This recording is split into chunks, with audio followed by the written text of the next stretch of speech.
Aleluia.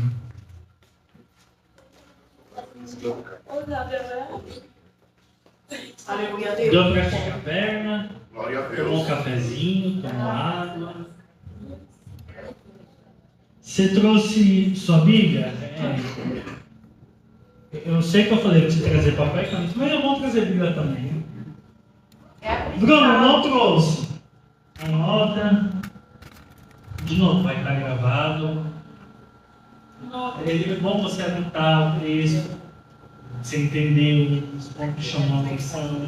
Isso é didática, facilita a sua compreensão do texto, da temática do que a gente está abordando. Você que trouxe a sua Bíblia, abri comigo o Evangelho de Jesus, conforme escreve João, capítulo 18, versículos 36 e 37.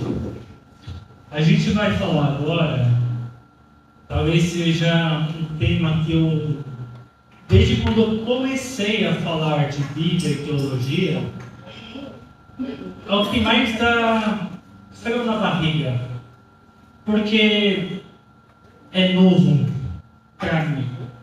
E aí cadê o Luiz? Cadê o meu gordinho? O gordinho não está ali, deve ter ido tomar água. O gordinho fala que eu tenho quase 40 anos, parece que tem 40 anos, porque eu falo que eu sou velho mesmo. E o assunto que a gente vai tratar é hermenêutica cultural, se quiser anotar, hermenêutica cultural e o reino de Deus. O que isso significa? Isso significa que a gente vai tentar navegar aqui em entender como nós podemos fazer uma leitura da cultura da qual estamos inseridos e como o reino de Deus atua nesse meio que estamos inseridos. Vamos tentar tratar algumas nuances que esse trabalho, um tanto quanto evangelístico, atua no nosso meio e algumas problemáticas que a gente enxerga mundo afora quando o assunto é a igreja. Tudo bem até aqui? Vamos lá. Evangelho de João, capítulo 18, versículo 36 e 37, diz assim: E respondeu Jesus: O meu reino não é desse mundo. Se o meu reino fosse desse mundo, pelejariam os meus servos, para que eu não fosse entregue aos judeus. Mas agora, o meu reino não é aqui. Disse-lhe, pois, Pilatos: Logo, tu és rei?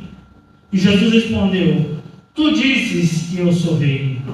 Eu para isso nasci, e para isso vim ao mundo, a fim de dar testemunho da verdade. Todo aquele que é da verdade ouve a minha voz. A primeira provocação que eu quero trazer é: se o reino de Cristo possui uma lógica diferente dos reinos desse mundo, o que acontece quando essa lógica encontra as nossas culturas, sociedades e configurações políticas? Veja, no diálogo, a primeira pergunta, alguns versículos anteriores, Pilatos pergunta se Jesus é rei. E Jesus retorna a pergunta a Pilatos, como quem diz: o que exatamente você quer me perguntar? E aí Pilatos fica bravo, e ele, na raiva de Pilatos, ele fala: por acaso eu sou um judeu para que eu queira identificar você como meu rei? Eu quero saber porque a galera lá está falando que você é rei.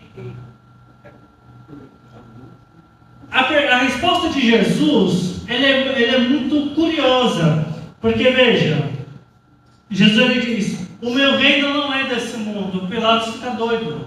Ele fala: então você é rei, é isso? Jesus fala: você está dizendo.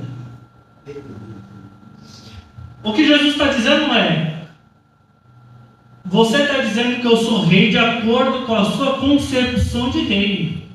O que eu estou lhe dizendo é que o meu reino não tem configuração terrena. Aleluia. Deu para entender o nível da provocação? E aí a primeira pergunta que a gente deve se fazer quando o assunto é o reino de Deus, não é onde está o reino de Deus.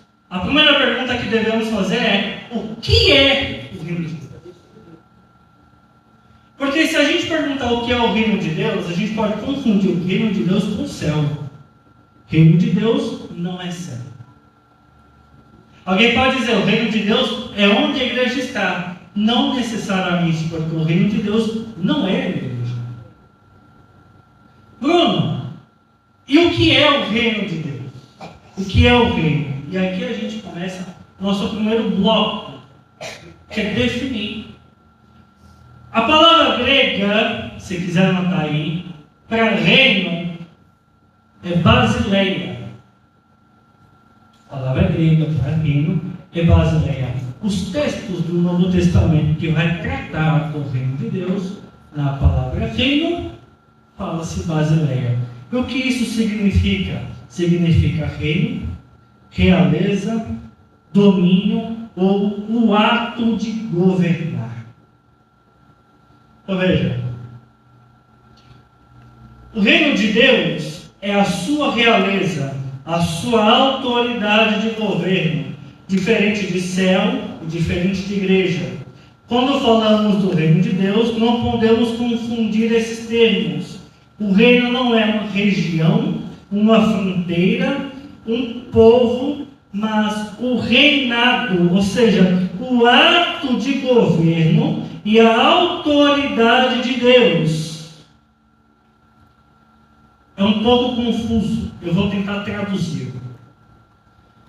Nós temos no nosso mapa geográfico um reino na Europa chamado de Reino Unido. Quem já ouviu falar disso? Reino Unido. Bruno, quem faz parte do Reino Unido? Inglaterra, Escócia, País de Gales e Irlanda. Bruno, eles respondem a que reino? Era a rainha Elizabeth faleceu, assumiu outro reino. Fugiu o nome. James? Enfim. Richards. Isso. Perfeito. Quando a gente fala de Reino Unido, você percebe que a gente está falando de mais de uma estrutura geográfica isolada? Mais de um país? Então, quando a gente fala Reino de Deus, nós não podemos tentar imaginar como um espaço geográfico. Uma pergunta que nós costumamos fazer quando a gente começa a estudar esses assuntos é: onde está o reino de Deus? Você não vai encontrar onde está o reino de Deus. Um teólogo famoso, conhecido, chamado George Eldon Ladd, ele tem 2 livros, questões cruciais a respeito do reino de Deus, e o outro se chama O Evangelho do Reino. Nos 2 livros, ele vai estruturar o que na teologia escatológica a gente toma como base, o que a gente apelida do já e ainda não. O que isso significa? O reino de Deus já está atuando em nosso meio, mas ainda não se concretizou de forma plena. Ok? Estou falando rápido demais? Está dando para acompanhar?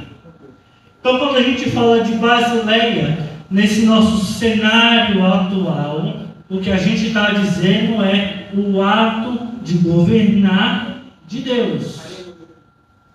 Então, quando a gente fala reino de Deus, a gente fala do governo. Por isso que quando a gente está orando no Pai Nosso, a gente diz: venha o teu. A gente não fala venha o céu, venha a igreja. A gente diz venha o teu governo. Veja, Abre comigo rapidinho a sua Bíblia no livro de Mateus, capítulo 10, no versículo 15. Consegue projetar para a gente? Livro de Mateus, capítulo 10, versículo 15. Olha o texto. Em verdade vos digo que no dia do juízo haverá menos rigor para os países de Sodoma e de Gomorra do que para aquela cidade. Eis que vos envio como ovelhas ao meio de lobos. Peraí, que eu acho que eu não tenho referência errada.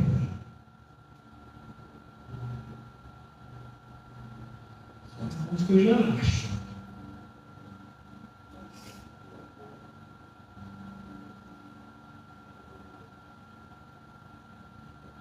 Lucas 18, 17.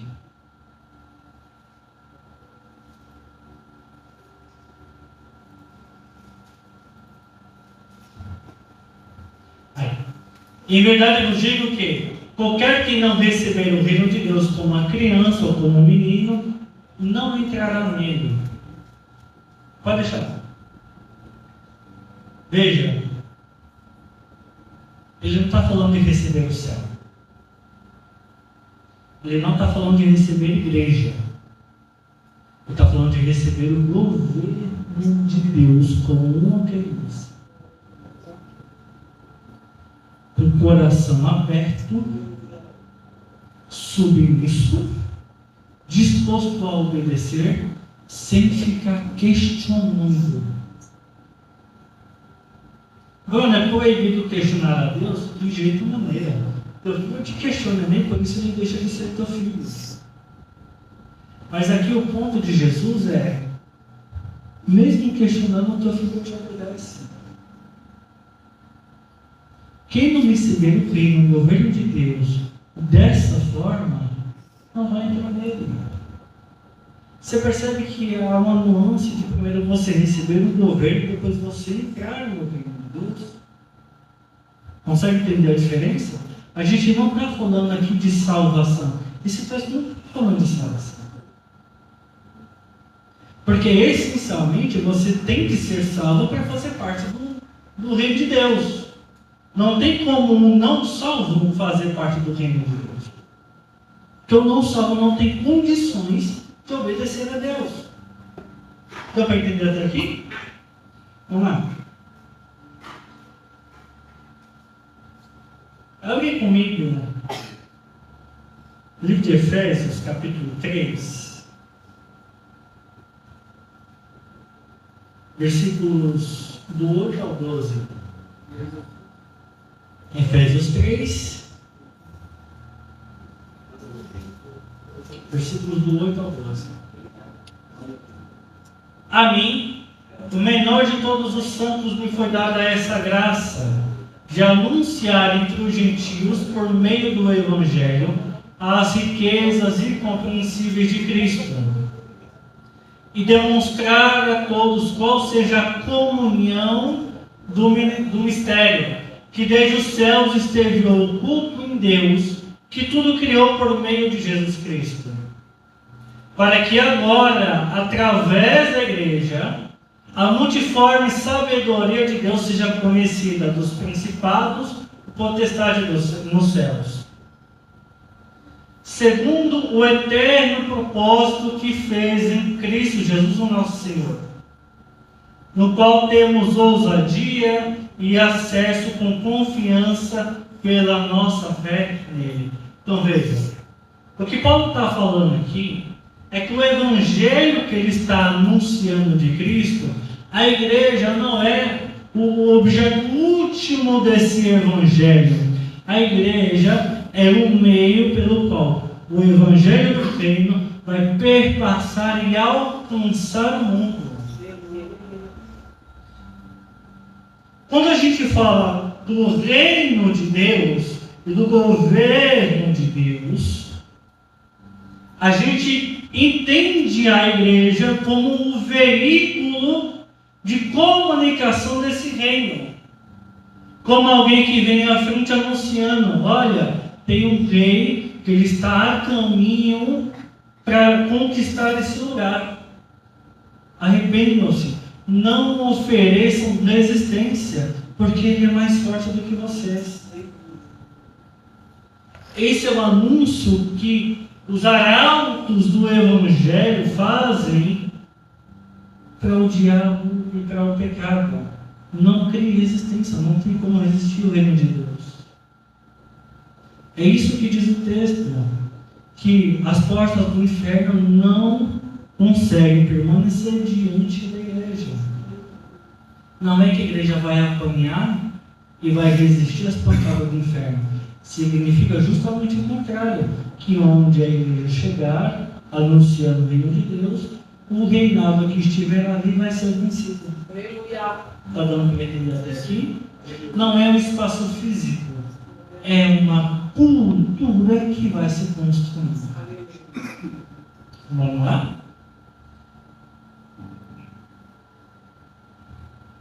Mateus capítulo 4, versículo 17. Jesus ele inaugura o seu ministério com um assunto central da sua obra.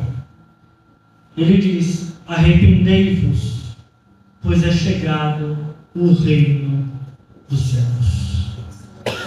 Logo, se há um reino, deve haver um reino.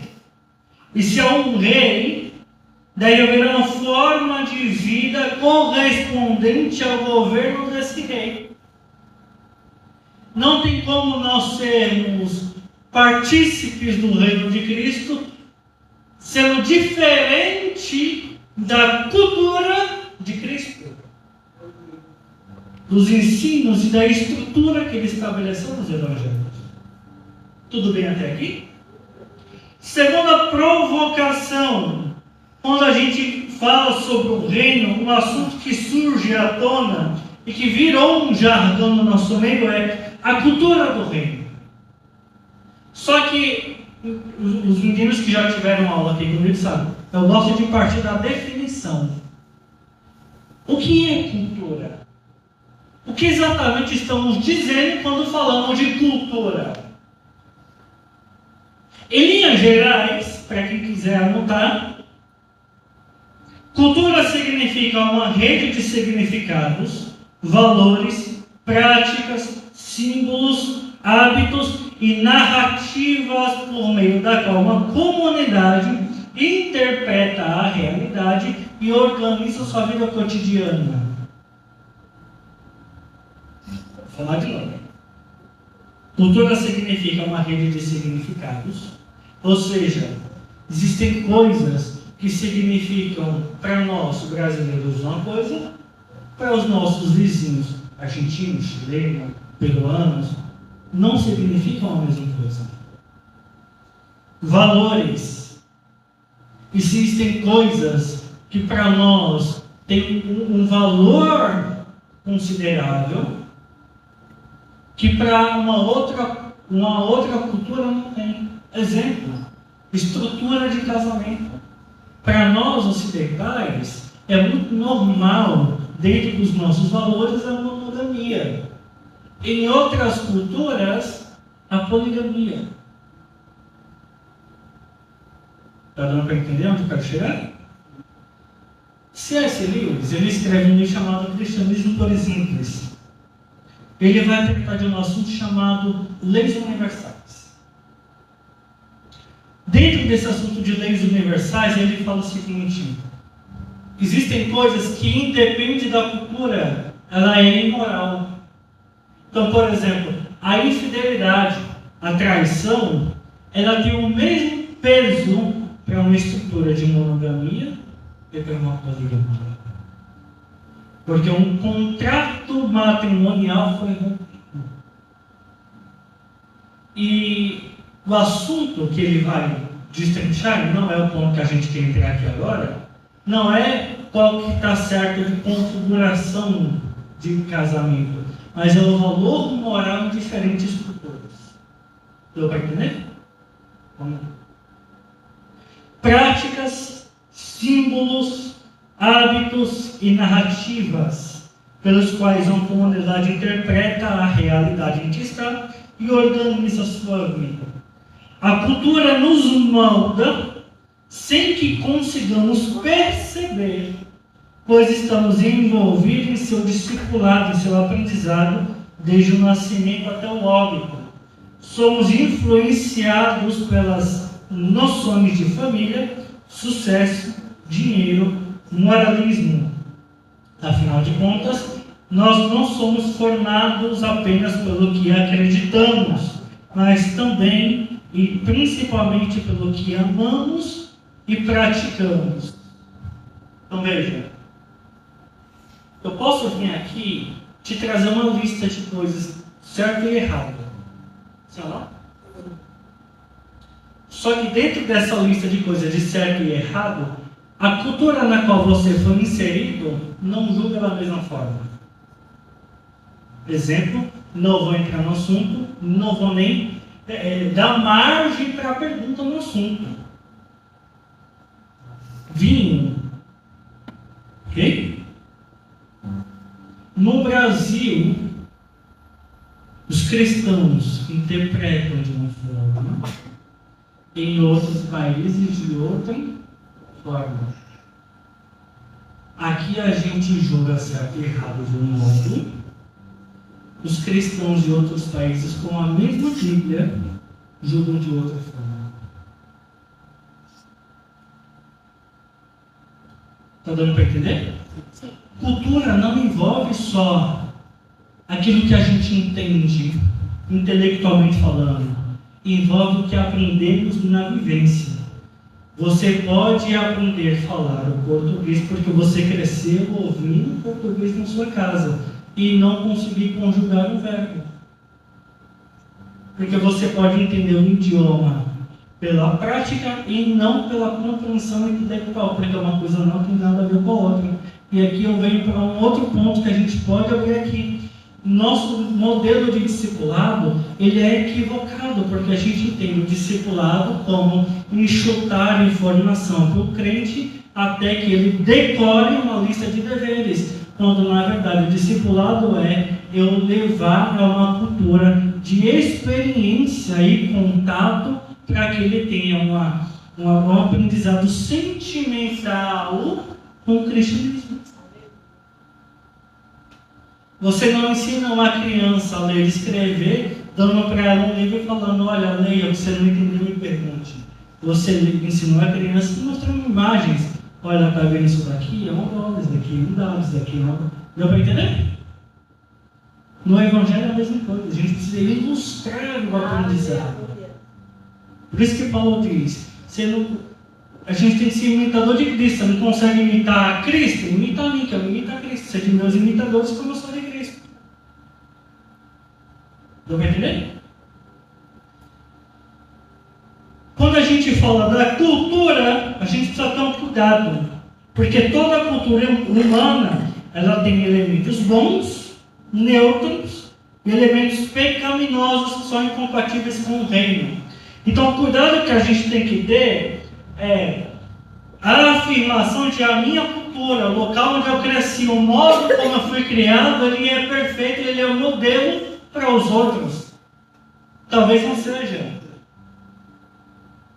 Porque eu excluo o outro em detrimento da minha realidade. Vou dar um exemplo. Nós, do sul do país, entendemos o louvor de uma forma. O meio musical do qual nós aprendemos que é o louvor santo, ele é influenciado pelas músicas gospel de Estados Unidos e Europa. E quanto que no norte do país o ritmo é outro. E aí a minha provocação: qual louvor é o mais santo? É aquele que prioriza a forma ou o conteúdo? Dá para entender? Isso para a gente não jogar em outros países, estamos falando do nosso. A nossa vestimenta nossa vestimenta, influência europeia, que em outras regiões nortistas não faz parte da realidade, especialmente dado o clima natural daquela região. E qual é a vestimenta santa? A nossa ou a deles? Quem definiu? Deu para entender a problemática? Do linguajar. Inclusive, Meire, eu sempre esqueço o nome do Meire, né? A gente conversando aqui no pós-culto, a diferença linguística que a gente tem em algumas regiões onde a gente foi criado, onde a gente está vivendo. Eu gosto muito de um texto que está em 1 Coríntios 9, que Paulo, não precisa ouvir não, que Paulo ele diz: entre os judeus me comportei como judeu, entre os sábios como sábios, entre os loucos como loucos, para que de algum modo eu levasse a salvação. Paulo ele não chegava e falou assim: olha, a sua cultura está errada, a minha está certa, seja assim. Paulo chegava e dizia: eu tenho um Cristo para te apresentar, você quer? Veja, o ponto em que a gente vai começar a estabelecer agora, para definir o que é a cultura do reino, não é delimitar uma lista de certo e errado, é avaliar as culturas, os valores, os significados de onde a gente está inserido e nos perguntar: isso aqui está debaixo do senhorio de Cristo? Se não está, por que não está? Deu para entender? Vamos lá. Para quem quiser anotar, elementos culturais que não contradizem o Evangelho não só podem, como devem simplesmente permanecer no meio cristão. Você não precisa excluir a sua cultura, onde você cresceu, onde você mora, onde você vive, simplesmente porque você é cristão. Se aquilo em que está culturalmente te envolvendo não denigre a imagem de Cristo. Por exemplo, língua, música, culinária, vestimenta, arquitetura, festas culturais, formas de convivência, expressões artísticas, tradições familiares. Esses elementos, se não infringem princípios bíblicos e o caráter cristão, não tem por que você mexer. Por exemplo, se a gente for na África, eu tenho um amigo africano, ele é batista.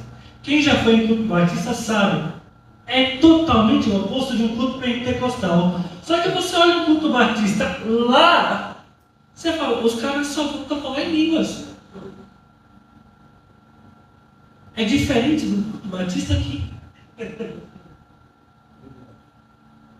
A expressão de culto, a liturgia de culto, quem define o que é certo e errado? É Jesus, aleluia. E alguém vai dizer, eu vou pela Bíblia. Irmão, Sara está de prova. A gente estuda a Bíblia e trabalha com teologia há muitos anos. Onde que está esse texto que eu quero achar também? Glória. Sim. Olha, para começar o culto, meia hora de oração, 3 louvores.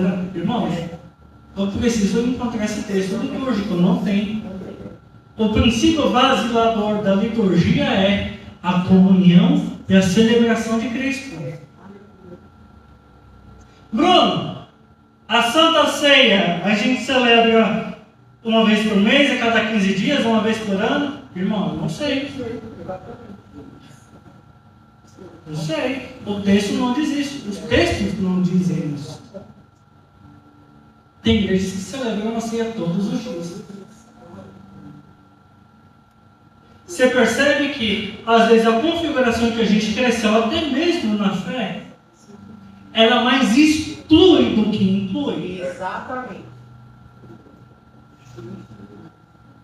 Nós vivemos numa bolha do evangeliquez. Tudo que não faz parte da minha bolha é mudando. Só que quem define o que é mudando? Quem define o que é santo? Está dando para entender?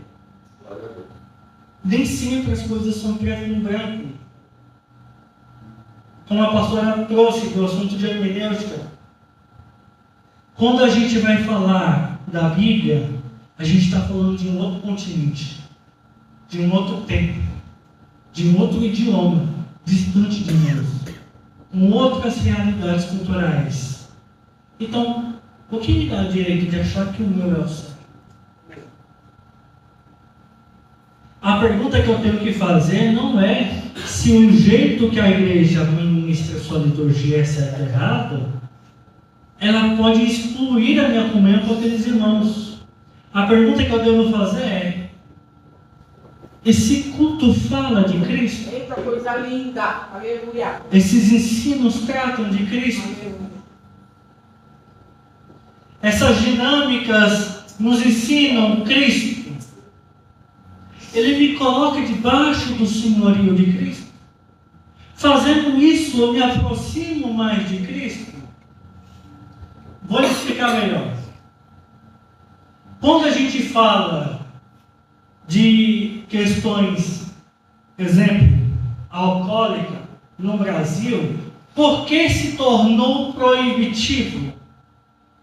Não é porque a Bíblia diz isso está proibido, mas é porque a realidade era de, uma vez que não se tem controle próprio, se gera agressão e desonra dentro de casa. Logo, proibir é um meio de te aproximar de Cristo. Deu para entender? Bruno, é certo ou errado? Esse não é o ponto. O ponto é entender porque as coisas são como são. Será que estamos de fato na cultura do reino? Eita Deus, aleluia. O que me sinaliza que eu estou nessa cultura do reino? O que alguém olhando para mim diz, aquele fulano ele é cristão? O que caracteriza que, no meio de convivência das mais diversas que forem, eu torno o evangelho inclusivo? Ou será que é só exclusivo? Deu para entender as provocações? Irmão, é aula, é teologia, é pergunta. A gente não bate na martelo, a gente traz a reflexão. Por isso que a gente propôs, eu conversando com o pastor já há muito tempo esse projeto, para trazer a reflexão e falar, poxa, eu sempre fui ensinado assim, mas será que é necessariamente assim? Exatamente. Aleluia. Vamos lá. Quando a gente olha, e eu não vou pedir para os textos, porque não vai dar tempo, assim como a Sara, eu vou disponibilizar os materiais, tá? Para vocês terem acesso, anotar. Atos 2, capítulo 5, aliás, Atos 2, versículos 5 a 8, quando desce o Pentecoste, olha que interessante, Lucas ele vai dizer que cada um deles ouvia no seu idioma a respeito das maravilhas de Deus. Não vamos entrar na discussão se eles falarem em línguas estranhas e eles entenderam o idioma deles, não é o ponto. O ponto é que no idioma deles, eles ouviram a respeito de Cristo. Eles não estavam vindo só em hebraico. Deu para entender? Apocalipse capítulo 5, dos versículos 9 a 10. E o Apocalipse capítulo 7, dos versículos 9 a 10, tem os textos que para mim são os mais espetaculares quando é esse assunto. Do multiculturalismo. Porque o evangelista João, ele vai falar, E Deus comprou, capítulo 5, para si povos de várias tribos, de várias nações, de várias línguas. Deus não estava preocupado só com os judeus. Que é um texto que a pastora trouxe um livro de Gálatas. Não interessa se você é judeu ou legítimo, o que interessa é se estamos em Cristo. Aleluia. Glória a Deus. No capítulo 7, o texto vai trazer a respeito daqueles que vão reinar com Cristo. Povos de todas as raças, tribos, línguas e nações. Então, Bruno, para eu entender o que exatamente você está querendo dizer nessa parte, que o reino de Deus, ele não destrói as culturas para criar uma nova cultura única. Ele reúne as diferentes culturas sob um único reinado. Ele pega as características de cada lugarzinho Aleluia, Deus. e se submete-os debaixo do governo de Cristo. Bruno, o que é exatamente então a cultura do reino? É uma forma de vida formada pelos valores, desejos, práticas e relações que correspondem ao senhorio de Cristo. Então veja, quando alguém pergunta, independente da situação, quem governa, a resposta lógica e óbvia deve ser: Cristo governa. Aleluia. Que independente do local religioso em que estivermos, Cristo é quem nos governa. Aleluia, Deus. Se você fala é nós, imbigo, se você é mais eloquente, Cristo é quem governa. Aleluia, fiel. Deu para entender? Se você é do corinho de fogo, do worship, Deus é quem governa. Aleluia, santo. Se você é do Pentecoste ou dos tradicionais, Cristo é quem governa. Aleluia. Deu para entender? Vamos lá. Então, qual é a forma que devemos viver? Qual é o modelo correto? De forma santa. Porque a nossa referência é Cristo. Aleluia. Cristo tratou com os judeus, tratou com os samaritanos, tratou com os romanos. A preocupação de Cristo não era etnias, era obediência. Era aceitar o governo que ele estava trazendo. Bruno, então de que forma a gente deve tratar as pessoas diferentes de nós, da nossa realidade? De forma justa.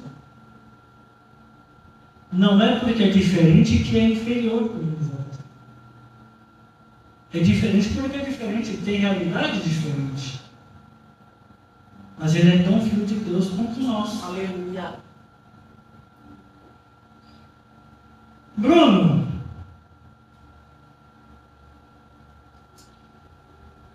essas coisas, o que me caracteriza como membro do reino de Deus, o que eu consigo visualizar, não são questões culturais. Ou seja, você não precisa abandonar a sua cultura, a sua identidade cultural, a sua vestimenta cultural. Por exemplo, você vê um escocês com aquele... A gente fala que é saia, mas não é saia, tem outro nome aqui. A gente ficaria escandalizado de ver aqui em cima do povo. Mas é cultural de lá. Se a gente vai, por exemplo, em países africanos, o modelo de saia é um modelo que a gente se escandalizaria. Mas é cultural. Aquela sopinha toda colorida, ou coisa linda. A gente ficaria escandalizado. Mas é cultural. Bruno, é pecado. Mas quem disse que é? Meu Deus. É pecado quando aquilo infringe no caráter cristão. Vamos lá. Quando Deus reina, as coisas que se tornam normal são invertidas na nossa lógica. Então, por exemplo, serviço se torna uma coisa normal. Que a nossa obsessão cultural é mandar. A gente gosta de mandar. A gente entra na empresa almejando ser chefe. No reino, maior é o que serve. Aleluia. Glória a Deus. Perdoar se torna normal.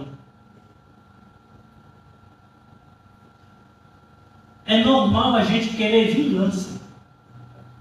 Devolve na mesma moeda. No reino, perdoar é normal. Aleluia. Irmão, sejamos sinceros. A gente não perdoaria Judas. Jesus nos chama de amigo. A gente deixa de chamar de amigo o irmão que marcou de ir no shopping com a gente não foi. Deu para entender, amigo? Falar a verdade se torna uma coisa normal. Porque em um mundo repleto de mentiras, no reino a verdade se torna uma coisa inegociável. Aleluia. Fiel. Seja a sua palavra assim, sim. Porque se Deus disse, eu procedo de uma lei. Honrar o outro se torna normal, porque a gente é tão obcecado por ser honrado. Só que no reino, honrar os outros Aleluia. é o que atrai o coração de Deus. Glória, glória. A santidade, a generosidade, a justiça, essas coisas se tornam normais. Bruno, e quem tem o poder, quem tem a autoridade, ele usa para servir. O dinheiro deixa de ser o Senhor e passa a ser servo. O inimigo deixa de ser desumanizado. Ou seja, eu olho para o meu irmão, apesar das diferenças, e eu encontro nele dignidade, Aleluia. porque ele também é filho de Deus. Glória. Fiel. Como diz o pastor aqui, o pastor vive dizendo isso. A gente olha para um ladrão e tem que enxergar que ali é um filho de Deus. Manchado pelo pecado, mas a gente também era.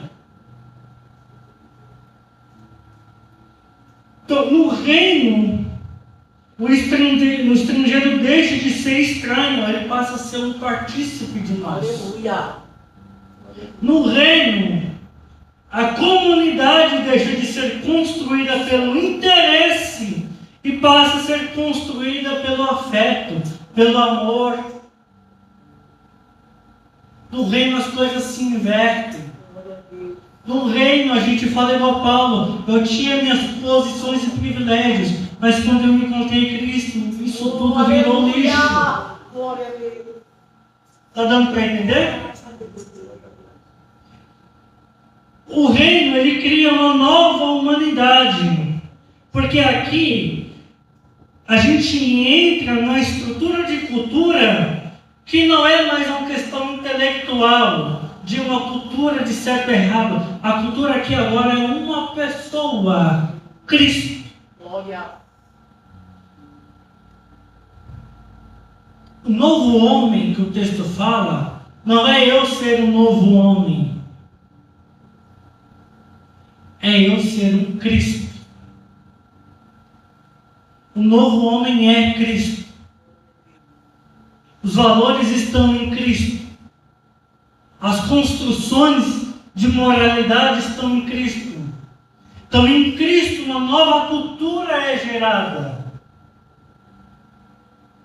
Está dando para entender? Então, em Cristo, a nossa cultura que fala de poder, em Cristo se torna serviço. Status se torna humildade. Vingança se torna reconciliação. Acumulação de bens materiais se torna generosidade de distribuir a quem necessita. Dominação se torna serviço. Exclusão se torna hospitalidade. Então, no reino de Cristo, as coisas se invertem. A inimizade que eu tinha por qualquer um, Agora eu amo o meu inimigo. O individualismo, eu sou Cristo na minha casa. No reino, ele tem que ser uma comunidade. A dor do meu irmão tem que ser a minha dor. Aleluia a Deus. A necessidade do meu irmão tem que ser a minha necessidade. A ferida do irmão tem que ser a minha ferida. E aqui nós estamos falando de um tratamento psicológico, de identificar a dor e logicamente alcançar algum resultado. A gente está falando de compadecer, irmão, chorar com os que choram e se alegrar com os que se alegram. Apresentar os santos as nossas necessidades, diz o Cristo. Está dando para entender? No reino as coisas tomam outra cara. Vamos ter um título de livro que eu sou apaixonado. O reino é de ponta cabeça. É contrário à nossa lógica. O reino de Deus não produz uma cultura única. Ele produz um povo multicultural que está debaixo de um senhorio, uma esperança e uma nova maneira de viver. A questão aqui não é apenas interpretar a Bíblia dentro de uma cultura, é perceber que também interpretamos a cultura a partir de uma outra cultura. O Evangelho não nos chama a abandonar a cultura, mas discerni-la, confrontá-la, redimi-la e reordená-la sob o senhorio de Cristo. Eu lembro de uma aula que a gente estava tratando aqui e o Wander ele trouxe uma pergunta muito interessante, que a gente está falando sobre Cristologia, uma semente de Cristo, e aí eu trouxe a questão da idade de José e Maria. E aí ele perguntou, mas isso daí não está meio errado não? Porque às vezes nós interpretamos uma cultura a partir da nossa noção. A gente interpreta a Bíblia a partir da nossa compreensão cultural. Então a gente olha algumas coisas na Bíblia e a gente toma conclusões que a Bíblia não está dizendo. Então, por exemplo, quando o texto diz para as mulheres não falarem no culto, a gente toma aquilo a partir da nossa compreensão cultural, sem se dar o trabalho de entender a cultura na qual está se referindo no outro texto. Quando a gente diz, por exemplo, no texto, eu gosto muito porque ele é muito polêmico, de Hebreus 6, de cair da graça, e aí, tecnicamente, é uma discussão teológica, se perde ou não a salvação, a gente desconsidera para quem o autor está escrevendo, quando ele está escrevendo, e quando eu entendo lá, eu consigo trazer para cá. Porque não basta eu dizer para você se salvação se perde ou não. Uma vez salvo, sempre salvo, eu posso perder a salvação. Se eu falar um que sim, outro que não, teologicamente falando, eu vou estar te enganando, porque você não vai entender o todo da questão. Porque você vai encontrar nos evangelhos Jesus falando, você está salvo. Em outros ele está dizendo, você será salvo. Entende a tensão do texto? Então o nosso cuidado é esse, de olhar onde a gente está inserido e falar, pera lá, eu não posso simplesmente trazer o texto para cá, preciso entender lá.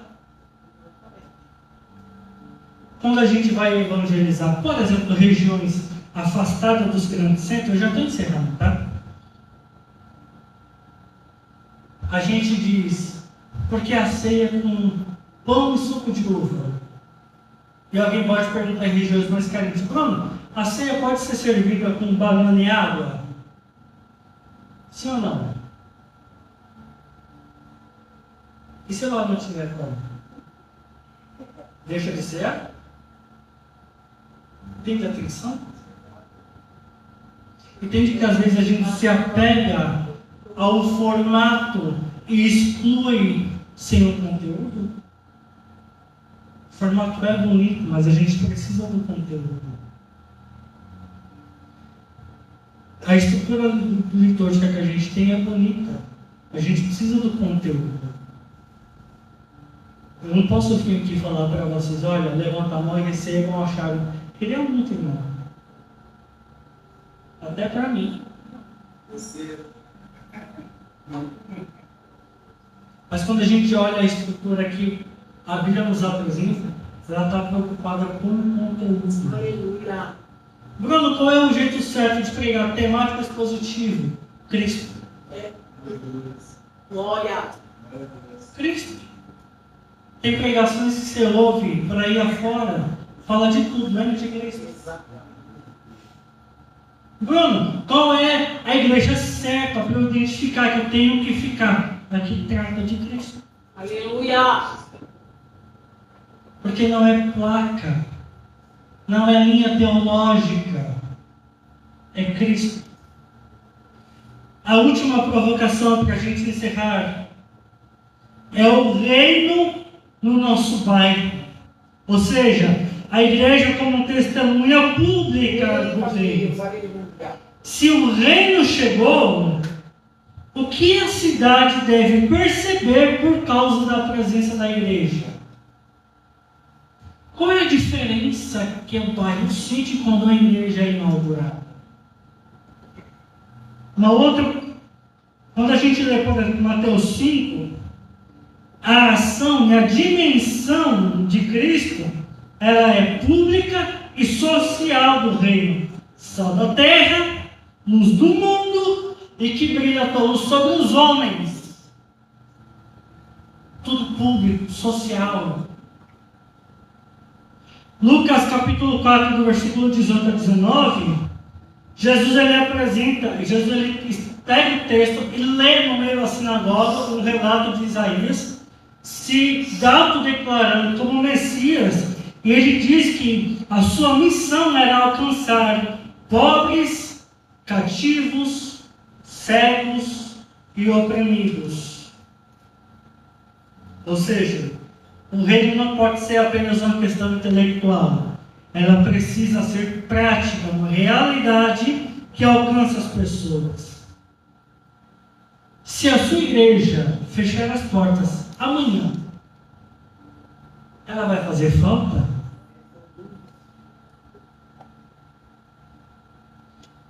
Se você se mudar do seu bairro, seus vizinhos vão sentir falta? Se você sair do seu trabalho, seus colegas vão sentir falta? Então, de que modo a gente está tratando o reino de Deus? Para a gente finalizar. Uma igreja que a cidade consegue enxergar não é necessariamente pelo tamanho da sua construção, pela quantidade de membros ou pela quantidade de eventos. Mas é porque onde a gente identifica a fome, a gente disponibiliza uma mesa. Aleluia. Onde existe uma ignorância, a gente apresenta o ensino. Onde a gente observa uma solidão, a gente apresenta uma comunidade. Onde a gente consegue enxergar conflitos, a gente apresenta reconciliação. Onde há preconceito, a gente mostra hospitalidade. Onde a gente consegue identificar exploração, a gente mostra justiça. Aleluia. Onde há desesperança, a gente apresenta Cristo como esperança. Glória. Onde há necessidade, a gente se envolve com o serviço.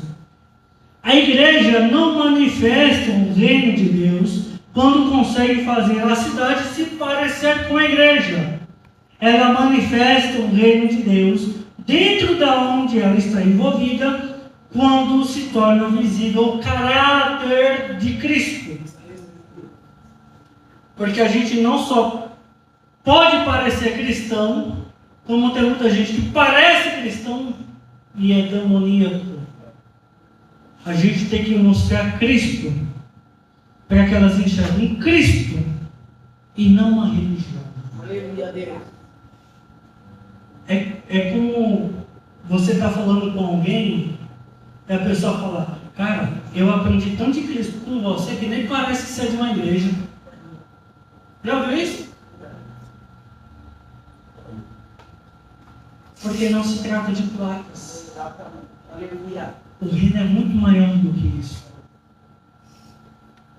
O reino trata de a gente entrar nas mais diversas culturas e falar, irmão,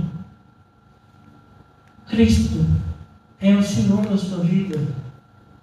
Independente da sua linguagem, vestimenta, cultura, estilo de música que você gosta de ouvir, tem que estar debaixo do governo de Cristo. Glória. O céu é uma outra discussão. O reino é a nossa realidade. Deve ser a nossa realidade. Deu para entender até aqui?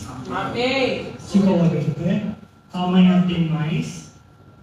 Bruno, e a próxima? A próxima fica para o ano que vem.